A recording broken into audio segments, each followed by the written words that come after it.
Hello, everybody. We're going to get started with our general session. I know we're a few minutes off schedule here, but we wanted to begin. So for those of you that I met yesterday at the Advocacy Day, nice to see you again. Those of you who are here for the first day of the annual conference, welcome. For folks who want to stay in the room for this session, we are excited to be here. This session is entitled Myotonic Dystrophy Drug Development and Approval Considerations with the FDA and Clinical Trials and Studies. We've got a panel today of some very important folks in the field of drug development. We have several senior folks from the FDA that I will introduce shortly. We have some of our research folks here, and we also have some important patient presentations. In going through some of the backgrounds, I realize I'm the only person up here who does not have an advanced degree. So we've got a very, very distinguished and smart group of folks up here today, and you're going to learn a lot.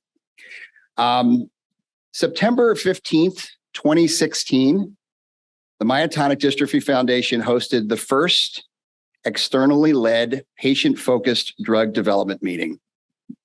Over 200 community members, industry professionals, academic researchers, including our own Dr. Charles Thornton of the University of Rochester, several senior FDA leaders, including Dr. Janet Woodcock, who was then director of the Center for Drug Evaluation and Research, and she is now the FDA Principal Deputy Commissioner, participated in this historic gathering. The focal point of this meeting was two community member panels that included individuals living with myotonic dystrophy type 1 and type 2, and caregivers who shared their perspectives on the most burdensome and prevalent symptoms. They educated drug developers, researchers, and federal regulators on what affected individuals could consider meaningful benefit from future therapies, as well as the risks that individuals were willing to accept as part of these expected and future therapies. Months following this meeting, on April 14th, 2017, the Myotonic Dystrophy Foundation submitted the Voice of the Patient report to the FDA Center for Drug Evaluation and Research. The first ever report reflected the perspective of patients and caregivers who participated in this groundbreaking meeting. It fundamentally changed how the biopharmaceutical industry and how federal drug regulators understood the severity and complexity of myotonic dystrophy, how they viewed and understood the lack of safe and effective FDA-approved treatments. It changed their understanding of the willingness of this community to accept risks that are always associated with any new drug. Community members who testified discussed the severity of their myotonia and muscle weakness, fatigue, daytime sleepiness, gastrointestinal problems, cognitive function, and emotional and behavioral problems, to name a few. They shared how their diagnosis changed their professional and personal lives. They spoke with clarity and urgency for the need for FDA-approved treatments for myotonic dystrophy, knowing the risks inherent in newly approved drugs. When we released the Voice of the Patient report, there were no myotonic dystrophy treatments in clinical trials. Today, there are 20 myotonic dystrophy drug candidates in clinical trials, and there are many more in preclinical development. Today, as several promising myotonic dystrophy drug clinical trials near completion, and we await anticipated submission of the first myotonic dystrophy new drug application to the FDA, the Myotonic Dystrophy Foundation is pleased to host today's general session. Today's general session seeks to continue to build awareness among researchers and clinicians and drug developments and drug regulators and the community that this is a serious and life-altering rare genetic disorder. We will hear directly from our friends in the DM community, talking of their symptoms, their interest in new treatments, and the risks they're willing to take. We're delighted that we have two very senior FDA leaders here with us today who are going to help demystify the drug development process and talk a little bit about how the history of the agency and the work that they do and how critically important that is as we look to the future for new treatments. I'd like to first introduce our two panelists from the FDA who are going to speak. And so it's Dr. Michelle Campbell and Dr. Ami Mankodi. Dr. Campbell serves as the Associate Director for Stakeholder Engagement and Clinical Outcomes in the Office of Neuroscience at the U.S. Food and Drug Administration. She has served in the agency for 9 years and has a PhD in Pharmaceutical Health Services Research from the University of Maryland, Baltimore, and a master's degree in health science from Towson University and an undergraduate degree in biology from Notre Dame University in Baltimore. Dr. Mankodi is a neurologist who serves as medical officer with the U.S. Food and Drug Administration. Prior to the FDA, she was a principal investigator at the NIH's National Institute for Neurological Disorders and Stroke. She earned her degree in medicine from Johns Hopkins University. I'm going to introduce Dr. Campbell, who's going to speak, and then we will proceed.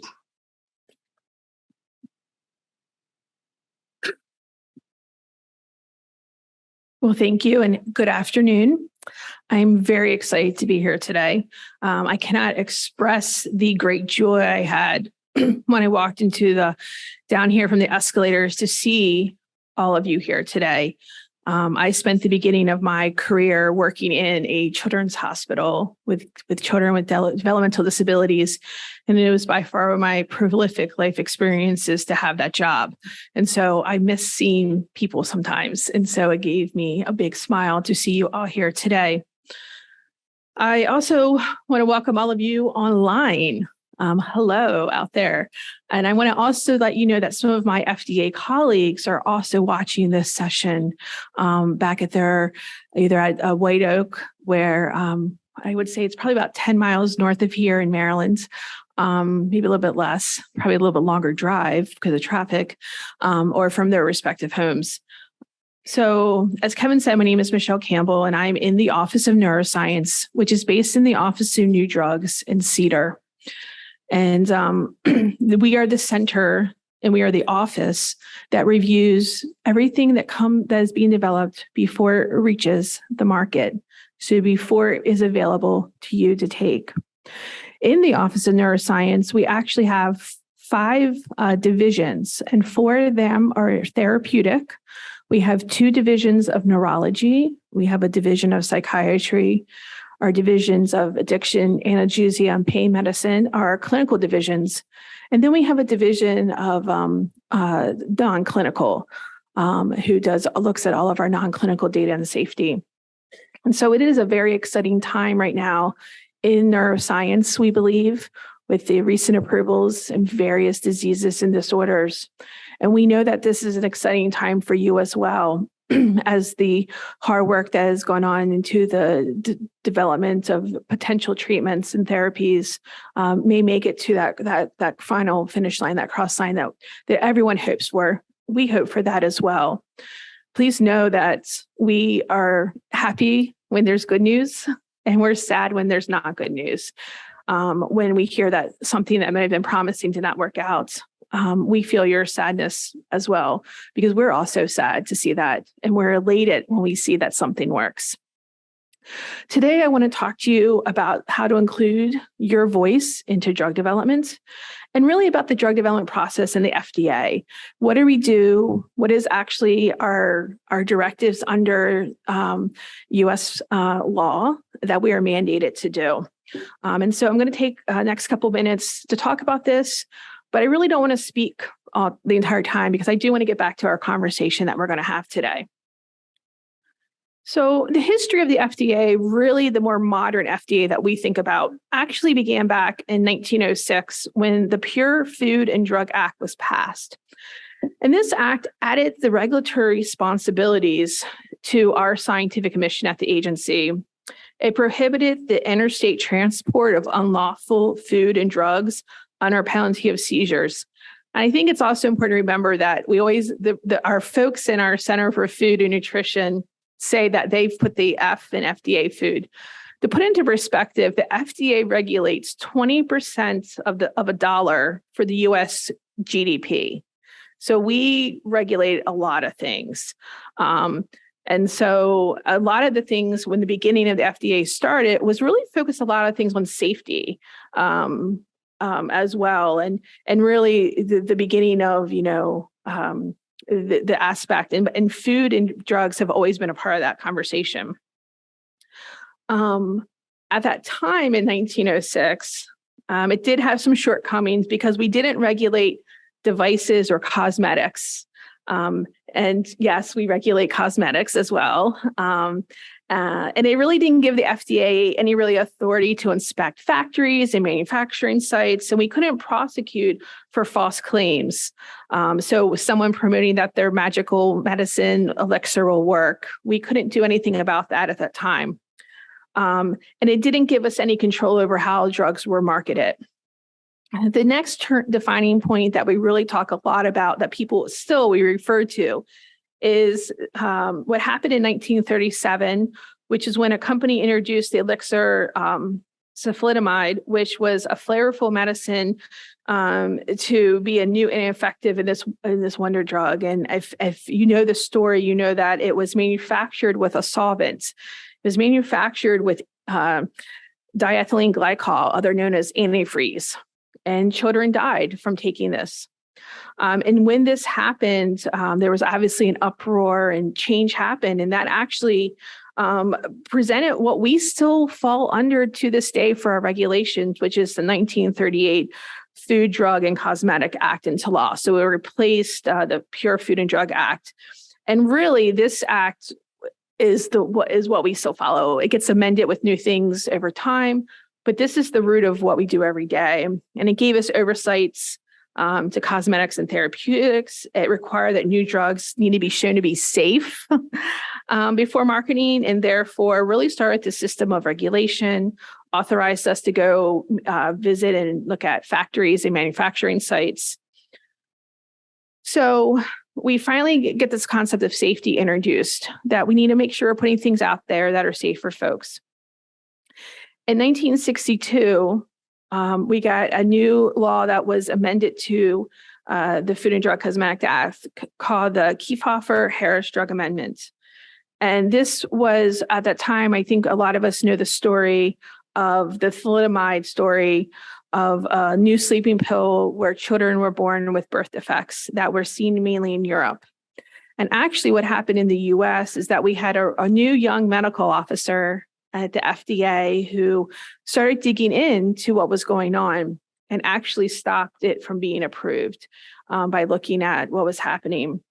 And so what this amendment did was ensure both efficacy now and greater drug safety. So for the first time, a drug manufacturer was required to prove that FDA products were both safe and effective, that they worked, that they were helping people. There was a benefit before they were able to market them. So this is really our everyday work, is we are reviewing efficacy and safety of products that like to be placed onto the market. So we continued on a little bit. So we also have oversight over biologics. I'm just going to highlight that real quick, that it actually in 1902 passed to ensure safe and purity of serums and vaccines. And a lot of this work actually happened over at NIH at that time. And then in 1972, our biologics, which is now our Center for Biologics, came over to FDA. So at the FDA, there are 3 medical product centers. So we have our Center for Devices, Radiological Health, our CDRH, and they regulate anything from a Band-Aid to an MRI to a pacemaker. They regulate a lot of things. We have our Center for Biologics, Evaluation Research, or CBER, and that is the group that does vaccines. They do gene, cell therapies, the blood therapies type stuff. And then finally, we have our Center for Drug Evaluation and Research, which is where I'm from, and we regulate all prescription and non-prescription drugs. So we also do regulate anything that is considered over the counter that if you went to your local pharmacy, you could buy, as well as the prescription drugs that your physicians will prescribe to you. So drug development, let's talk about this. It is can be a lengthy process, but it is a process nonetheless, despite the length. And so typically the first step in drug development is known as drug discovery. And this is where researchers, perhaps some of the many academics that are here, have started doing work and maybe a molecule that may show promise and are testing it. And usually during this time, we're looking at insights of the disease process to really see what would be impacted by a treatment. We're going to test molecular compounds to really kind of gauge, do we see benefit? We often see a lot of this happens in this early discovery time. And so after a significant amount of research and testing, a decision is made by those who are doing that work to decide if they want to carry forward the compounds into further study. And that is when we get into what we call our preclinical research, or really our animal studies. And this will be the first time we'll look and see how a drug may work mechanistically in an animal. It may give us an idea of some initial dosing if we were to put it into humans. It will also give us this first idea of safety. Is there things we need to watch for? If we have good animal or preclinical research that happens, and the molecule seems promising, is when we start transitioning into now clinical drug development, where we will start introducing our studies into humans. So clinical drug development is defined as studying the drug in humans. It's conducted after our non-clinical and any previous studies. And the structure of a drug development program is shaped by many considerations and comprises studies with different objectives, study designs, and dependencies. So please know that I will not get into all the specifics of every phase, but there are some uniquenesses to them. So the first phase in clinical research is known as typically a phase 1 trial. And these are usually known as the first in human studies. And typically these are done in healthy volunteers, you often will hear. And this is really meant for us to look at safety and tolerability. Are we seeing what we saw from those animal models in terms of safety? Are new things emerging? How are we, as now that it's in a human, able to process this drug? How do we eliminate this drug? How is the drug metabolized? And this can help us look at potential dosing of a drug to carry forward. And so during this time, we're really looking to see how the drug is working within the body. We're not necessarily looking to see, per se, the efficacy of the effect of it, but is it safe and is the body tolerating it? And during these studies, like as I said, we're looking at how it's absorbed, distributed, metabolized, and how we excrete it. So about 70% of drugs who make it to phase 1 will move on to phase 2. And so now we are really going to start doing studies into more of our specific population of interest.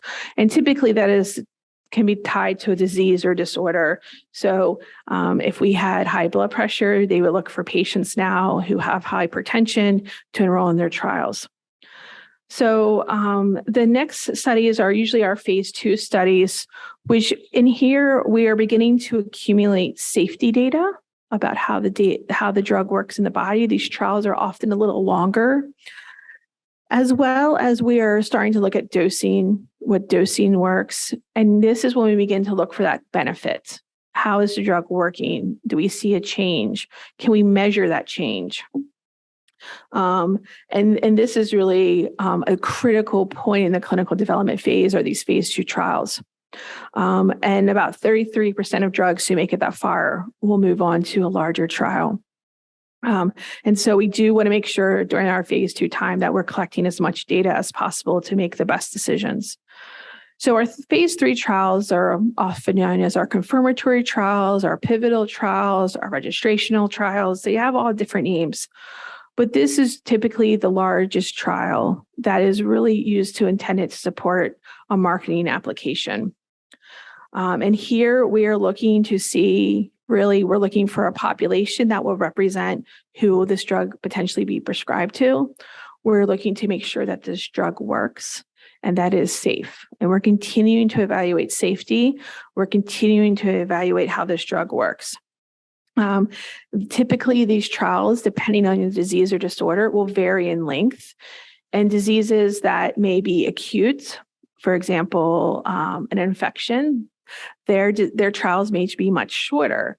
For something that we're looking at maybe taken long-term, chronic, lifelong, where that time length will vary and you may have a longer trial. But all of this is determined in conversations that the agency has with industry. The drug developers will have conversation with us on the best way to approach and how to design these phase 3 trials. And so, again, these are really that critical, big, large trial. If a marketing application does come in and we make a marketing decision to approve the drug, we do have something that people talk about as phase 4, which is really post-marketing. And post-marketing is where we're still continuing to do safety surveillance to make sure the drug is still safe and that it's still working, because now it will be used in a broader population. And so we are always continuing to gather data on the drugs that we've approved once they have been approved. So it's always continuously we're reviewing to make sure we get study reports still. We have an office that specifically does everything once a drug is approved, and they will report back to us if they're hearing things of drugs that may be having safety issues. So we have a multidisciplinary review team, and this slide does not do them justice or list every single person possible. There are a lot of folks who are involved in this. And so these are just a couple different disciplines that are involved. So we have medical officers who are physicians, like Omni, who's one of our TLs for our neuromuscular team. And so they are the ones that are reviewing the clinical study data, the safety data, and they're taking a lead role in reviewing what comes in. We have our statisticians who review the data as well. They're reviewing it from their perspective and their expertise in the trial data, making sure we can interpret it, that the analyses were done correctly. We have pharmacologists who review the data to see how the drug or the treatment works in the body. They're looking at a lot of that phase 2 data and the phase 3 data to make sure they look to see, well, is there a food effect if I take this medication and then I go drink grapefruit juice, for example? If any of us are on Lipitor, we know we can't have any grapefruit juice. And it's because of those pharmacologists who would have seen that work that suggests, well, there's a food effect and we need to not mix the two together. We have chemists who evaluate how the drugs are compounded and put together. And so we have a lot of folks that are part of our teams, and we collectively work together and make the decision as a team on the advice we give throughout the drug development process. So everyone is hopeful that something will make it to the point where we receive a marketing application and go through that process. And so I want to fill you in a little bit on our history and some of regulations when I talk about drug development. So the FDA requirements for drug approval are documented in the Code of Federal Regulations, or the CFR. And everything we do is mandated by regulation and law. So in general terms, the approval and application requires that the application meets requirements for safety, efficacy, chemistry, manufacturing controls. So that's the manufacturing, because we actually do approve drugs not only in their safety and efficacy, but based also on their manufacturing and labeling. So different disciplines, as I showed you, meet to discuss these things. The efficacy standard that we abide states that the program must have substantial evidence consisting of adequate and well-controlled investigations that the drug product is safe and effective.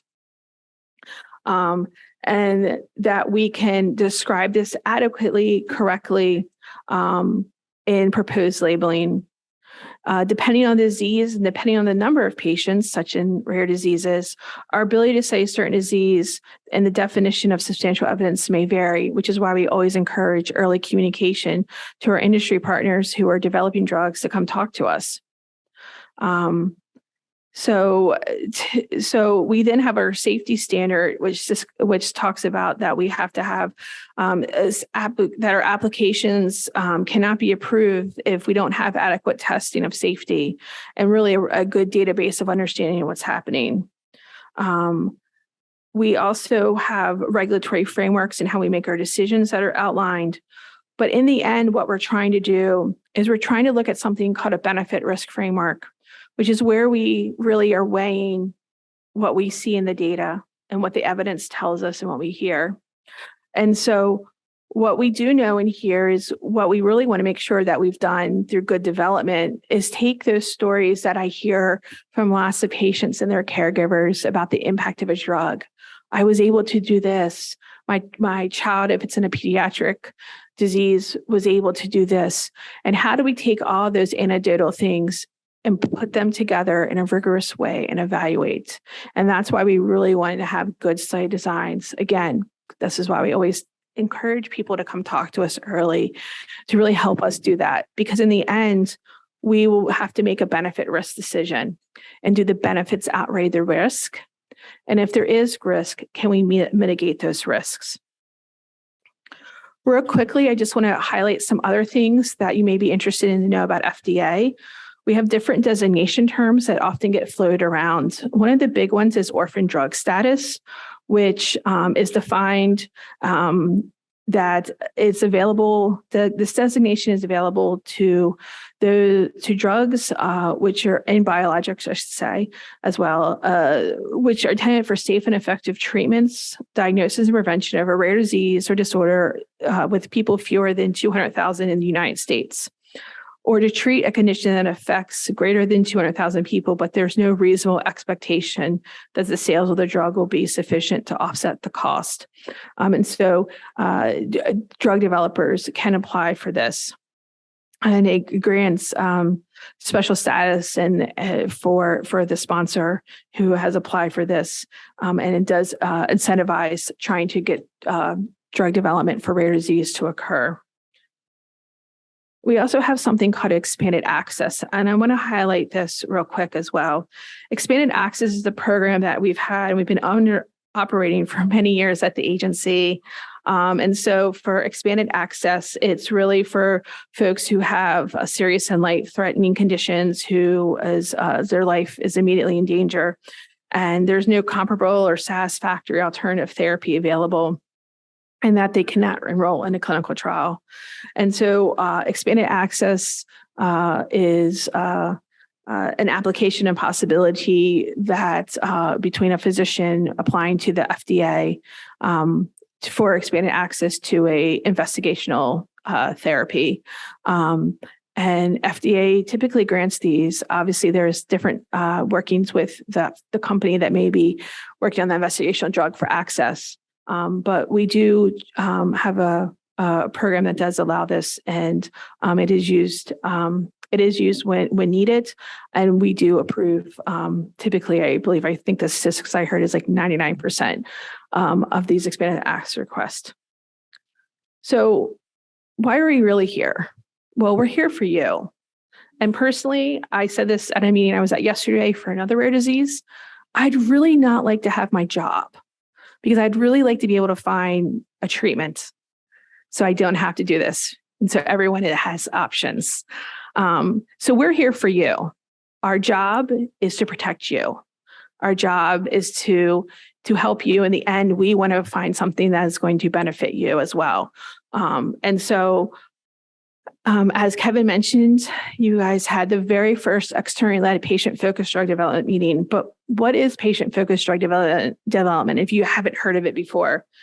It's a systematic approach to help ensure that the patient's experience, perspective, and needs are getting captured meaningfully and incorporated into development of the evaluation of the medical products throughout the medical product life cycle. And I'm using medical product here for a reason, because I do want to include our device colleagues, because I'm sure for this community, the use of assistive devices is part of that. And so our Center for Devices also has a very strong belief in patient-focused medical product development for themselves, and they have a strong program. So we talk about patient experience data and how is that leveraged? It's really this umbrella term that was put into something called 21st Century Cures. And it really is this way to capture patients' experiences through natural history studies, the impact of their conditioning, their experience with treatment, their input on which outcomes are appropriate to measure, their benefit risk tolerance, what would that look like? So it's this really, really big term. And so we can see in how we can get this information comes in a wide range of opportunities, such as patient listening sessions, a PFDD meeting, which you guys successfully had, the use of clinical outcome assessments. And these are things, and I'm going to ask a question to Ami later about those so you guys can learn about them. But those are the outcomes that are used to support our clinical trial endpoints, and they're extremely critical. And we need to make sure that we have the correct ones selected. It can be through benefit patient preference studies, which often looks at risk and choice, your thoughts of benefit risk, and most importantly, clinical meaningfulness. So I want to highlight to you guys your Voice of the Patient report, and very much that you guys were the first externally led PFDD meeting. And you may not realize what that impact is. So the FDA was mandated in something called PDUFA, which is our User Fee Act. And it was actually PDUFA 5. To tell you what number we're on now, we're on number 7. This gets renewed every 5 years. And in PDUFA 5, we were mandated to begin this thing called patient-focused drug development and to host meetings to hear what was important from patients. So the agency was mandated to do 20 meetings at that time. And they ended up doing, I think at the end of PDUFA 5, I think they did 26. I think up to now we're into the mid-30s. And these are ones that the FDA has led. But what we quickly learned from these meetings, because we obviously cannot hit every disease or disorder, rare or non-rare, was how important these were, because we found them valuable as a staff. We learned from you. You're the experts in your lived condition, and we can only learn from the experts to help us. And so the FDA decided to find a way to support something known as externally led patient-focused drug development meetings, where patient groups submit a letter of intent and are selected to have a meeting at a selected, agreed upon date. And so your community was the first one to actually do this. Up to date, I think we've had close to 60, maybe 70 of these meetings since this has happened. And I cannot tell you the numbers of them I go to regularly. And I learned so much. When I say I really don't like to talk at something like this, it's because I want to sit back and learn from you.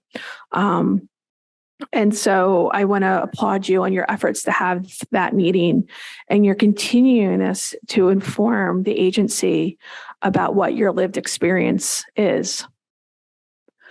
So we need to understand and account for that patient experience. What is the impacts that matter most to you?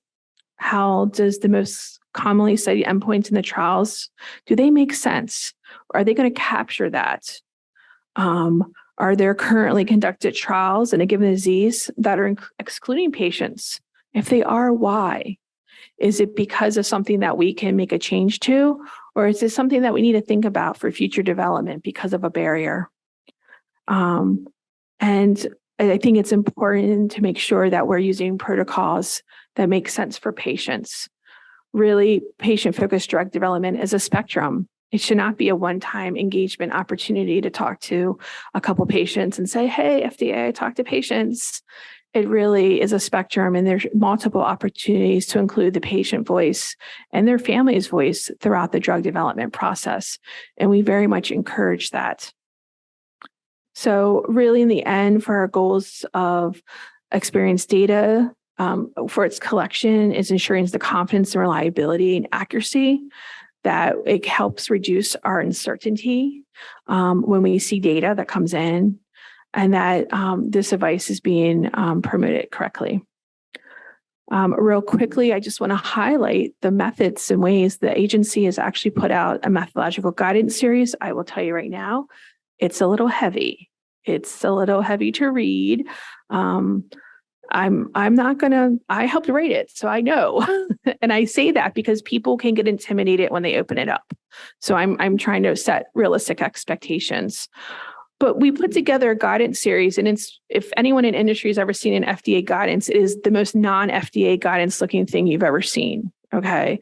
It is really, how do we incorporate the patient lived experience into drug development? And so these are different. It starts from just how do you collect data and talk to people, all the way to how do we develop a clinical outcome assessment, and how does that support a clinical trial endpoint? So I want to end now because I want to hear from you guys. I want to hear from everyone else on the panel. But I thank you for your time, and I look forward to our discussion.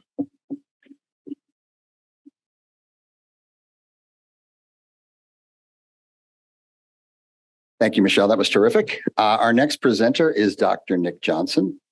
Dr. Johnson serves on the Myotonic Dystrophy Foundation's Scientific Advisory Committee. He's a grant recipient. He leads the International Myotonic Dystrophy Clinical Research Network. He is a principal investigator for the END-DM1 Natural History Study. He is also the Associate Professor, Division Chief of Neuromuscular, and Vice Chair of Research in the Department of Neurology at the Virginia Commonwealth University. He has an undergraduate degree in molecular and cellular biology from the University of Arizona. He has his medical degree from the University of Arizona. And he had his residency and fellowship in neuromuscular medicine and experimental therapies at the University of Rochester. Dr. Johnson is going to give us an update on the clinical presentations of myotonic dystrophy.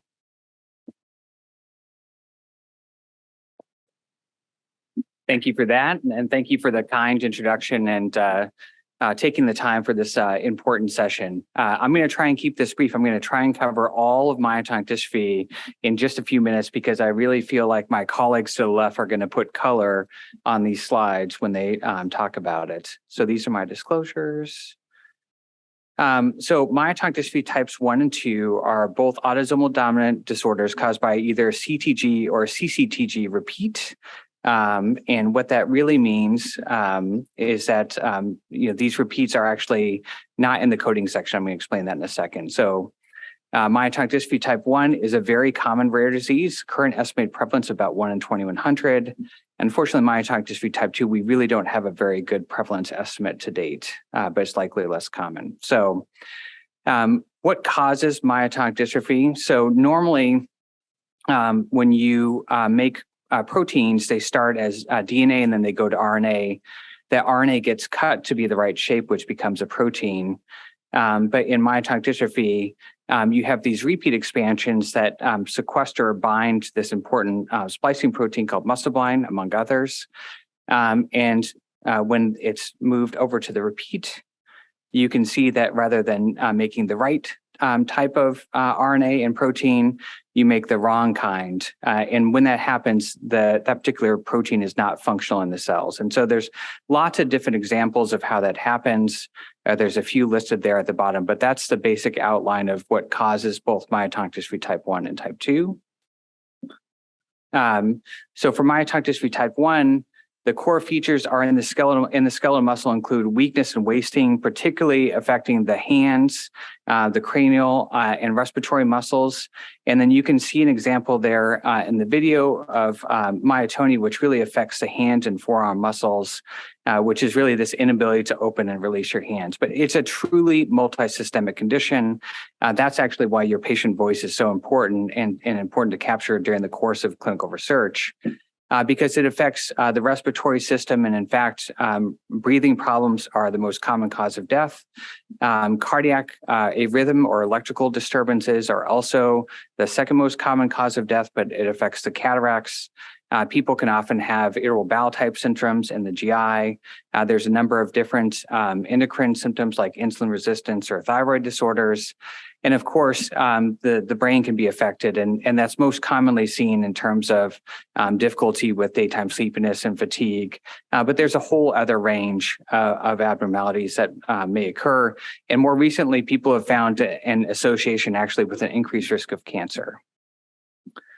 I do want to specifically drill down on a couple of points around the hand myotonia specifically. So As I mentioned, what happens in myotonic dystrophy is that a couple of your ion channels, the chloride channel and calcium channel, are affected. They're not made the right way. And when that happens, that's actually the root cause of what causes that myotonia. And they cause a really complicated combination of symptoms. So they cause both the myotonia, but also the weakness. And the hands, for whatever reason, do appear in myotonic dystrophy type 1 to be selectively affected. What we know, as you can see at the bottom, is that early on in people's disease, myotonia is often present first. It gets worse over time, but that in fact, as time progresses, the weakness develops and the myotonia seems to improve. But as a sum between the hand weakness and the hand myotonia, we know that one of the leading causes or symptoms of disability has to do with that hand dysfunction, and that combination really kind of drives that, particularly as you can see as the disease progresses. Moving down in age, one other fairly unique feature of myotonic dystrophy is what we call anticipation, which is where you have that repeat, but in fact, between generations, you can see that repeat expands. And as that repeat expands, you can see that those symptoms actually get worse with subsequent generations. And so that can result in symptom onset either at birth, which is congenital myotonic dystrophy, or between the ages of 1 and 10, which is childhood myotonic dystrophy. Congenital myotonic dystrophy specifically does encompass the most severely affected patient population. These are individuals often who have repeat numbers greater than 700, and is defined as symptoms right at birth, usually with breathing problems or feeding problems, being floppy or having clubfoot abnormalities. So a long time ago, when I was MDF fellow, we did a survey, and you're not supposed to read the actual example there, but what you can see is that of the 22 different symptoms that people responded to, if you look at the age of the child that these parents were responding for, you can actually see this kind of triphasic pattern or dip. And that's really particularly for congenital myotonic dystrophy, informed how we think about how the disease progresses through childhood, which is that you have very severe disease in infancy with all the breathing, like I said, the breathing problems, the feeding problems. And for reasons, again, that we don't fully understand, many of these symptoms often improve naturally.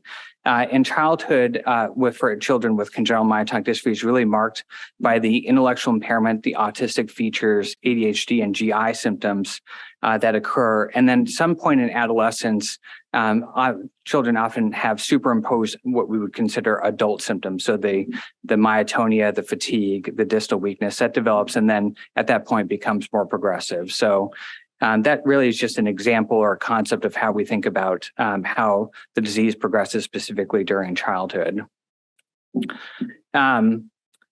This is a very difficult disease. Many of you in the room, better than I could, have had a hard time getting a diagnosis and finding a physician who really understands your symptoms and how best to manage your care. And we know from work that was done at the University of Rochester that on average, patients wait 7 years for a diagnosis, that patients without that family history are at the highest risk. And oftentimes the disease is actually discovered through that congenital onset, the child that's born in and requires care in the NICU. As was mentioned earlier, we do have a number of natural history studies that are ongoing, and this is just an example here of some of the ways that we measure disease progression, particularly in the skeletal muscle. And what you can see here, if we look at how fast people walk over time, or how strong their grip is, or how well they can breathe, you can actually see that the rate of change on these individual outcomes is actually fairly slow over an annual, about 5% on average over an annual times, but it is in fact progressive. So I think this kind of speaks to some of the types of things that we would typically do to measure change during the course of a clinical trial. And this is very short, and hopefully, with all of the exciting clinical trials that are ongoing, we can change what I have as 3 bullets to many more. But mostly, our current treatment is focused on symptomatic care of the daytime sleepiness, myotonia, and preventing falls. It's performed often in an MDA or multidisciplinary environment. And several studies for myotonic dystrophy type 1 have defined the mean age of death as 55 from cardiac or pulmonary causes, but often that's actually quite variable and somewhat related to the repeat length. Okay, I'm going to switch quickly to myotonic dystrophy type 2. Often developing symptoms in the 20s and 40s, it's not common to see individuals with symptoms early on in childhood. And here, the core features include proximal weakness, so weakness in the hips and shoulders and neck, still early cataracts. And here, often, rather than people talking about that hand myotonia, the video that I showed you earlier, people often talk about proximal muscle pain, probably from the same basic cause, but because the weakness is more associated with the core muscles, the pain is also more tightly associated with the core muscles as well. Same thing. I may have cardiac disturbances. They may have cataracts. The smooth muscle can be affected. Same thing. There's a number of different endocrine abnormalities that are associated with myotonic dystrophy type 2, and there's poor sleep quality. Similarly, the same registry studies have identified an increased risk of cancer across both type 1 and type 2. Here, the wait for the diagnosis, same study is even longer. So that same study showed now patients with myotonic dystrophy type 2 may wait 14 years for a diagnosis and often be mistaken as having fibromyalgia.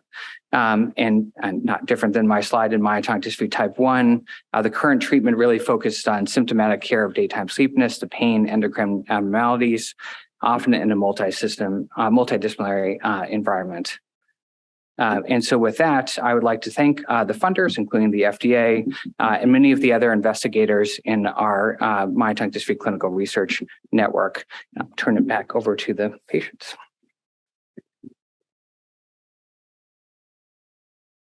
Thank you, Nick. That was terrific. I'm going to just do a quick introduction of our 3 community members who are going to be speaking from the table here. So I'm going to go through all 3, and then I'm going to have Mark begin. So Dr. Mark Planco is from Wellington, Florida.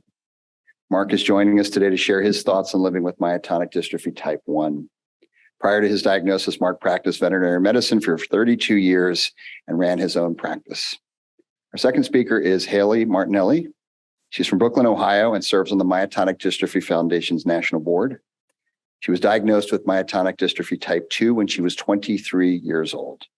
She's joining us today to share her personal perspective on living with myotonic dystrophy type 2. Jeannine DeSoi is a nurse. She's from Medfield, Massachusetts, and was diagnosed with myotonic dystrophy type 1 at the age of 27.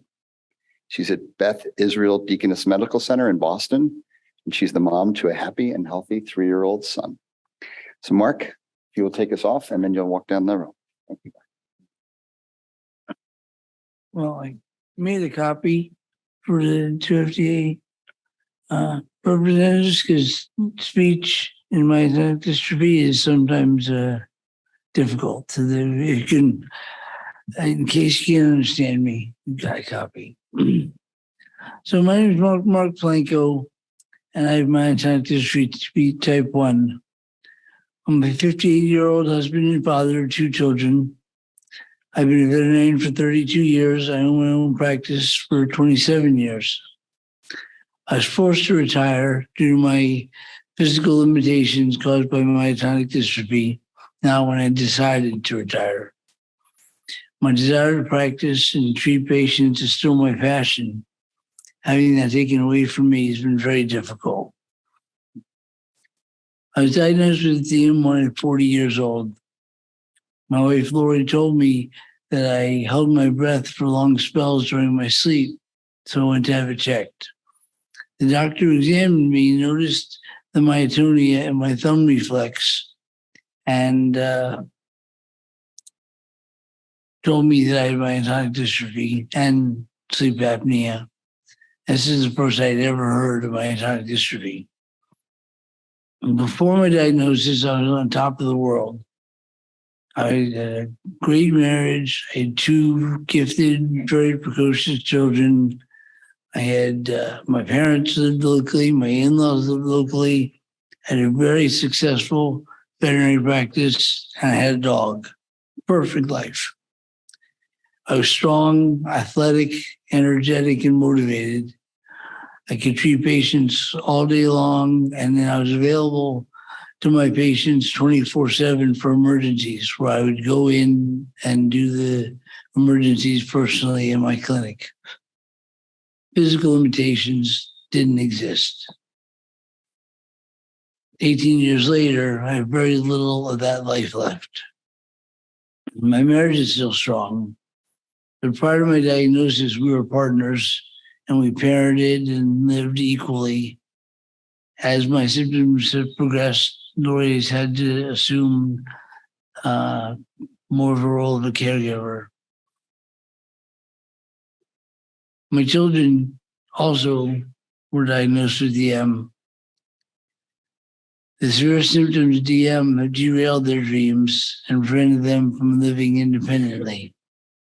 My son's 29 years old and will never realize his dream of becoming a veterinarian without safe and effective FDA-approved DM treatments. My daughter is 24 years old and is fluent in American Sign Language. Her dreams of teaching deaf children will never be realized without safe and effective FDA-approved DM treatments. Her dream, she's always wanted to be a mother, and without safe and effective FDA-approved DM treatments, she will not be able to have her own children. Grip myotonia and hand and arm weakness has made simple tasks difficult. Daily life activities, such as opening jars or bottles, require an assistive device or hand it to someone to open for me, which Haley had opened this bottle for me today. And my hands is really one of my most important tools as a veterinarian. I took granted my ability to open doors, and hold grip pens or keys, even drinking a glass of water. These may seem like minor tasks to a person without DM, but let me assure you, grip myotonia is debilitating and significantly drains my quality of life. Balance is an issue for me. I often fall, losing my balance, and don't have the strength to correct it before I fall. And I'm unable to stand in place without dancing around. I had pulmonary emboli this summer, which has put me on blood thinners for life. And falling and blood thinners is a bad combination. DM has turned the simple pleasure of eating and swallowing into a scary daily activity. In the past few years, I choked 4 times, and each time required someone to perform a Heimlich maneuver to dislodge the food, blocking my trachea and my ability to breathe. I cut everything I eat into tiny pieces and have a drink after every bite. My swallowing issues caused me to cough after drinking. Eating used to be enjoyable, and now it's a chore. I also experience frequent and debilitating gastrointestinal problems. Because the muscles in my GI tract are dysfunctional, I must endure frequent and sudden bouts of diarrhea. It forces me to curtail my activities outside my house and interrupts my daily activities. I can't do events without a bathroom nearby. I recently started working 4 hours once a week for an animal rescue organization. It is very rewarding. However, when I leave work, I remember how I used to be, and I have to fight off the depression. I'm no longer strong, athletic, or energetic. I do my best to be resilient and tough, knowing I never want to be a burden on my family or friends.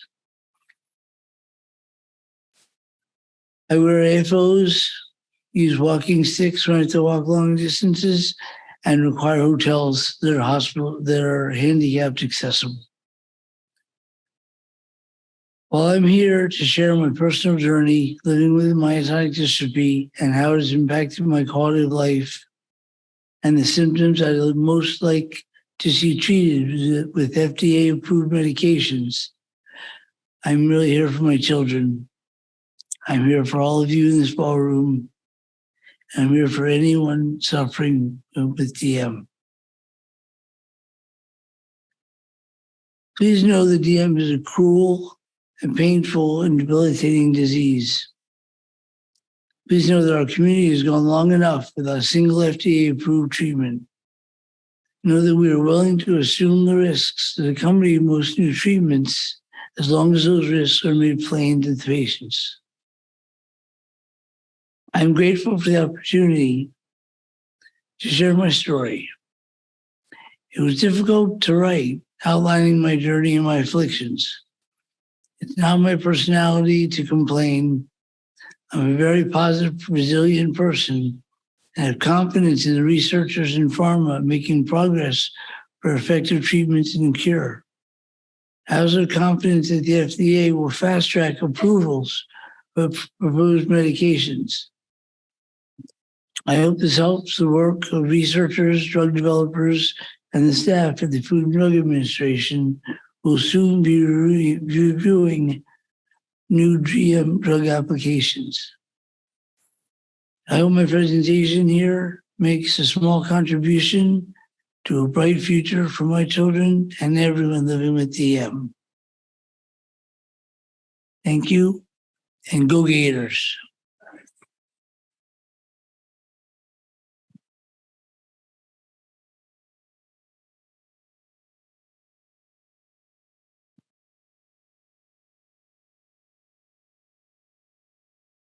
Good afternoon. My name is Haley Martinelli, and I'm 31 years old.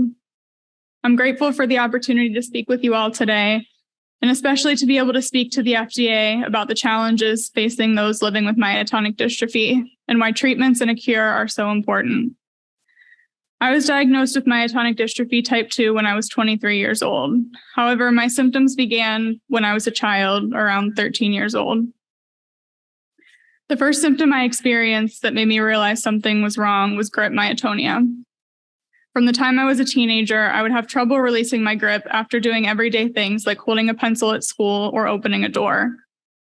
It started to interfere with my life when I couldn't let go of my softball bat after I'd hit the ball. I played softball from the time I was 4 or 5 years old, and it was a huge part of my life. The softball field was my second home, and it brought me a lot of joy and sense of identity. So when I began to notice that this thing with my hands was interfering with my game, I went to see the doctor, but I was brushed off and provided several possible diagnoses from tendonitis to carpal tunnel.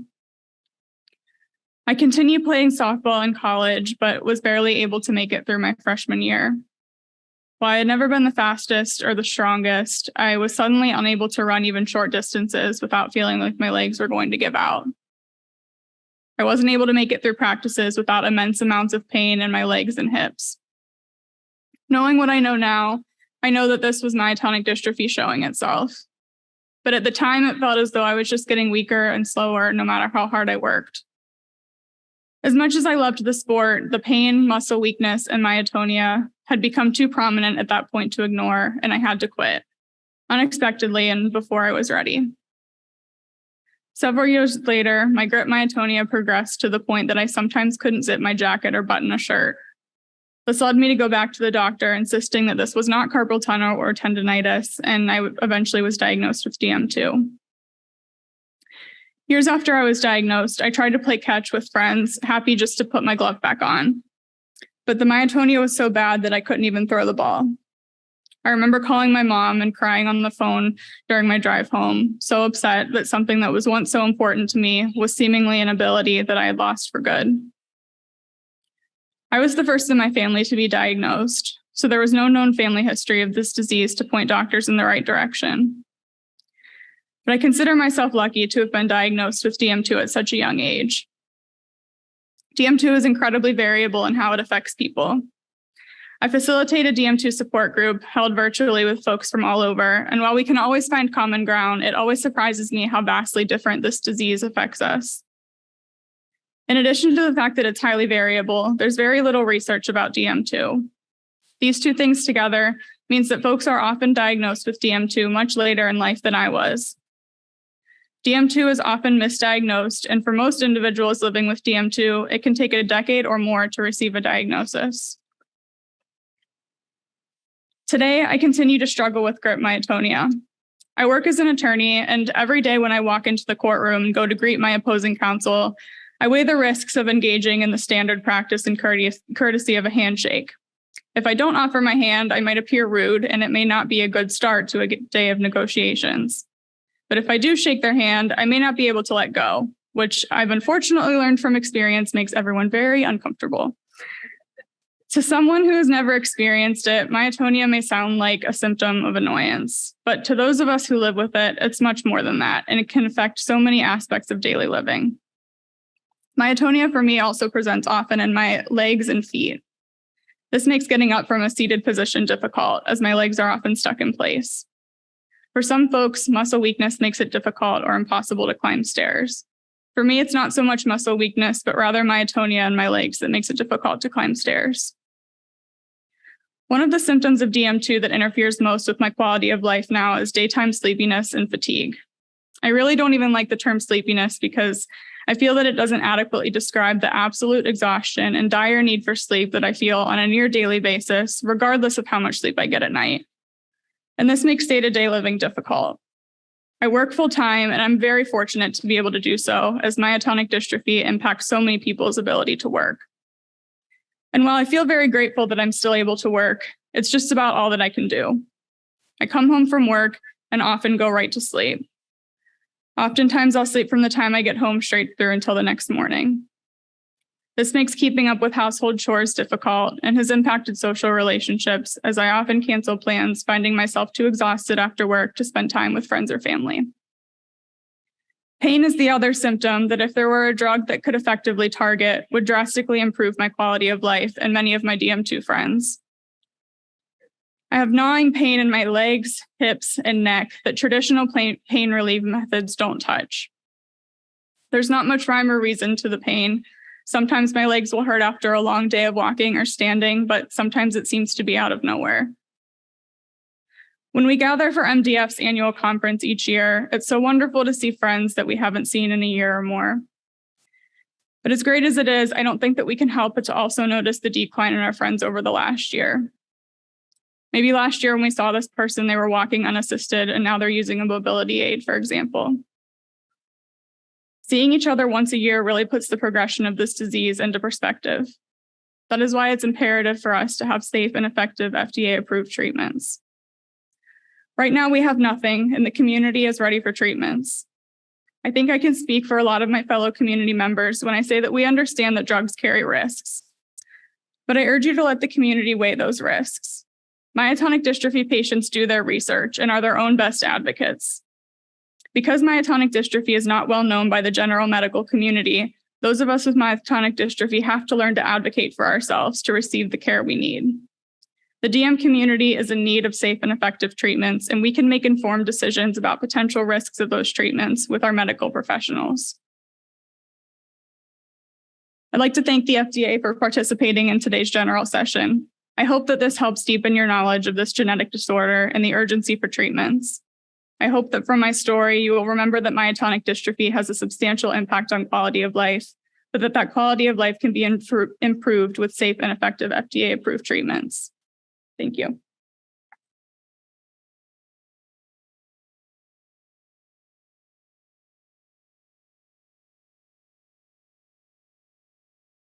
My name is Jeannine DeSoi. I am 33 years old. I was diagnosed with DM1 about 5.5 years ago at the age of 27, 4 months before my wedding. In retrospect, I have been having symptoms since the age of 15. I went from running 7-minute miles, running 30 miles a week, to barely being able to finish a mile without stopping to rest. As I aged, my battle with grip myotonia started. The myotonia in my hands was minimized or ignored by multiple doctors. When I started my nursing career, I began experiencing fatigue to the point of being nervous about driving home after a long shift. What really started my diagnostic journey, however, was difficulty swallowing. After an MRI, EMG, and genetic testing, I had an answer, but suddenly had to face a new reality, that I was someone with a chronic and progressively degenerative disease. After my diagnosis, I had to stop and reevaluate what my life would look like going forward. My husband and I wanted children, and we were able to do that, even if it wasn't exactly the way we had pictured originally. We were fortunate enough to understand the risk of passing on this disease before we had children. And we were fortunate enough to have the knowledge, science, and systems in place to help us ensure our kids would not have the disease. Though the process was challenging, our 3-year-old is healthy, happy, and while I worry about him constantly, I know that he will not have to worry about slowly watching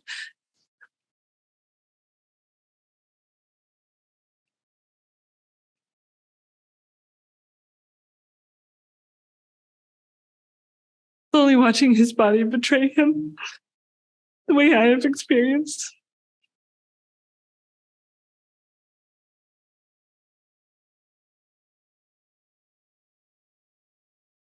Even so, my life, my relationships with my husband, my son, and myself will never be the way I had pictured. Because of the muscle weakness inherent in myotonic dystrophy, keeping up with my son is increasingly difficult as he gets bigger, stronger, and faster, and I get weaker and slower.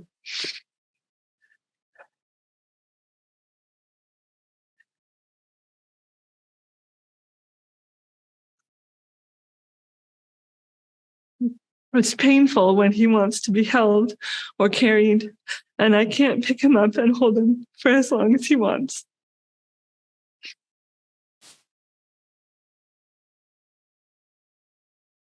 Sometimes I can't catch him if he runs headfirst into danger, as 3-year-olds often do. As his mom, I'm supposed to protect him, and it kills me that I am limited in doing that.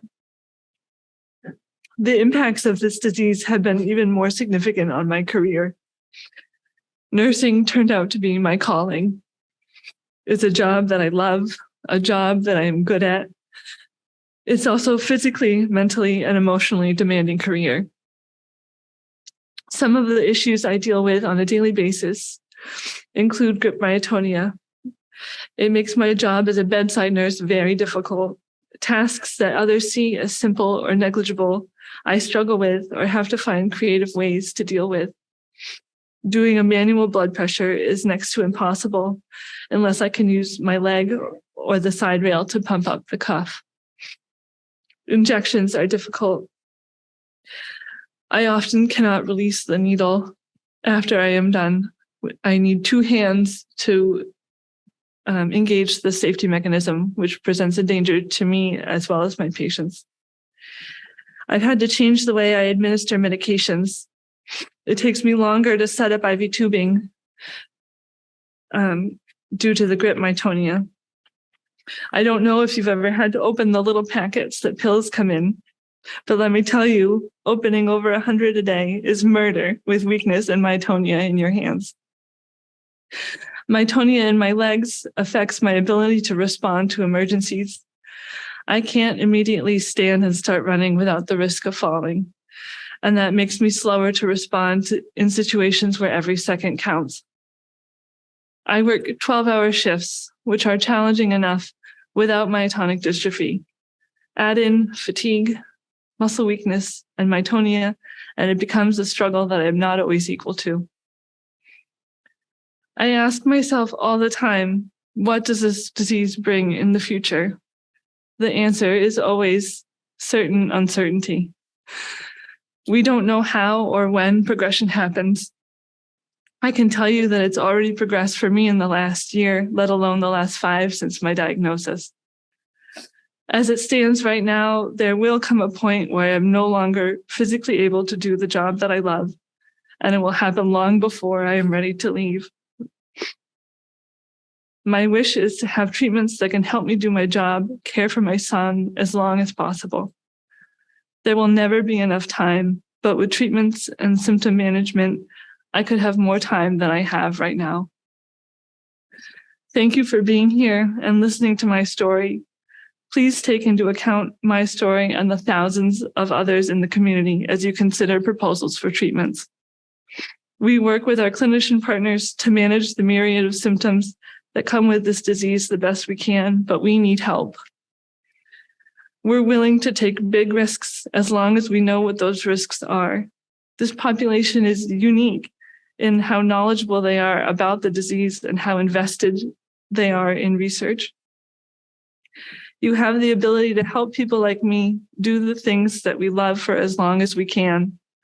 We're not looking for a silver bullet. We are looking for treatments that help us live the lives that we want to live. Thank you.